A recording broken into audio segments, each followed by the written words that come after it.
Ça commence à devenir un peu compliqué de faire des erreurs parce que les gens l'interprètent à chaque fois comme étant un message peut-être subtil que j'essaie de passer. La vidéo a été tournée en effet le 9 octobre, jeudi dernier.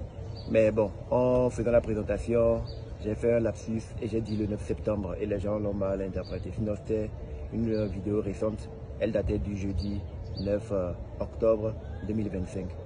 Et au cours de cette vidéo, justement, j'ai expliqué qu'il y avait eu une petite polémique ou des rumeurs qui circulaient. J'avais voulu les démentir et j'avais dit qu'il y avait une fausse alerte. Voilà, je tiens à préciser, ce qui était faux dans ce que je disais, ce n'est pas l'alerte qui a été lancée, non. En vérité, j'étais sorti pour un rendez-vous, mais n'ayant pas même mes portables, j'étais sorti avec le portable de ma maman. Donc c'est sur ça, elle est censée me joindre s'il y a un mouvement.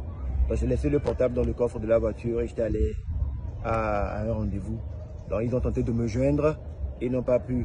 Donc au bout d'une heure de temps, ils ont paniqué, ils ont pensé au pire. Et c'est eux qui ont contacté les avocats, qui ont contacté les organismes de droits de l'homme et autres pour dire voilà que le fils est sorti et depuis il ne le voit pas.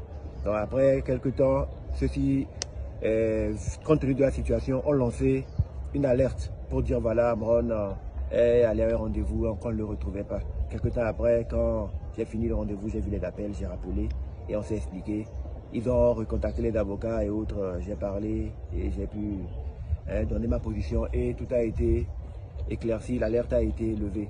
Cependant, on a remarqué que le lendemain, bon, peut-être pour faire de la blague ou pour un buzz commercial, il y a eu beaucoup de rumeurs qui ont circulé par rapport au fait que Amron a été victime d'une tentative d'assassinat, d'un enlèvement et que j'aurais fui le pays.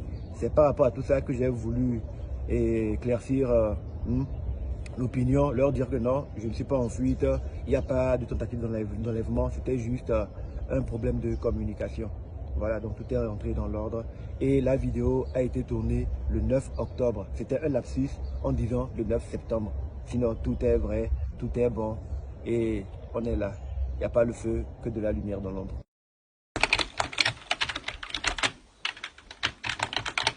Aujourd'hui, c'est le samedi 11 octobre 2025 et il est précisément 14h moins 12 minutes dans ma montre, heure GMT, si je ne me trompe. Il n'y a pas de code.